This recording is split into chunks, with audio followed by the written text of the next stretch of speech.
Esse cara foi aluno do Buck nessa época do Black Mountain College, e ele era um artista, basicamente pintor, e em determinado momento alguém falou com ele: pô, em vez de você ficar fazendo pinturas, por que você não tenta fazer escultura? E aí ele começou a desenvolver uma forma de se criar esculturas a partir de um processo que é basicamente um processo que trabalha com compressão e tração combinada, equilibrada. Compressão é esse ato de comprimir, tração de puxar um determinado objeto, digamos assim, né? Começou a trabalhar em cima dessa ideia, utilizando esse princípio que ele tinha descoberto em escala arquitetônica.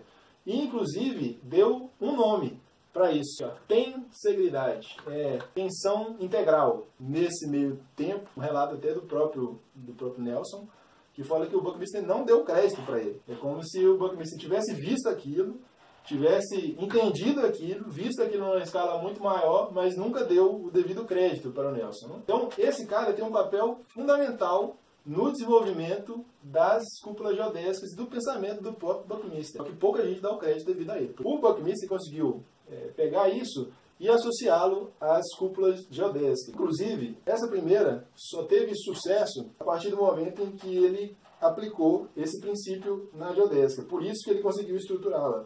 Porque antes, essa é uma estrutura geodésica sem tensegridade. Essa é uma estrutura geodésica com tensegridade. Então, a tensegridade é um princípio básico que existe não só nas cúpulas geodésicas, mas em todo o universo, dos átomos aos sóis, aos planetas. Mas o que é a tensegridade? De forma bem simplificada, em mecânica e em biomecânica, tensegridade ou integridade tensional é uma propriedade presente em objetos cujos componentes usam a tração e a compressão de forma combinada, de forma a proporcionar-lhes estabilidade e resistência.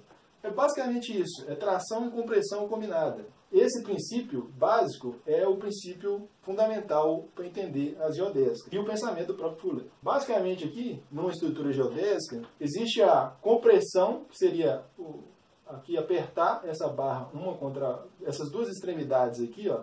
Se eu apertar, eu estou comprimindo. Se eu puxar elas assim, ó, nesse sentido, assim, ó, eu estou tracionando. E isso em termos gerais também. Quando eu faço, por exemplo, um esforço em determinado ponto, como por exemplo aqui, se eu vim cá e pressionar, eu estou comprimindo algumas barras e estou tracionando outras. Só que o que isso tem de mais? O mais interessante de tudo é que essas forças dentro de uma geodésica, elas estão combinadas e equilibradas, de forma que eu posso fazer uma geodésica do tamanho que eu quiser. Elas sempre vão ter essa característica, que nunca vão ter um apoio central. Elas sempre vão se estruturar de forma que elas se apoiem mutuamente. Ela nunca vai desmoronar, porque essas barras estão combinadas de tal forma que elas se equilibram. Isso é a grande sacada, digamos assim, da geodésia, uma das propriedades mais incríveis. E por isso que é considerada a maior revolução arquitetônica do século XX. Simplesmente por causa disso. Porque com pouco material, aqui, ó, isso aqui, se vocês juntarem tudo, dá um bolinho assim, ó.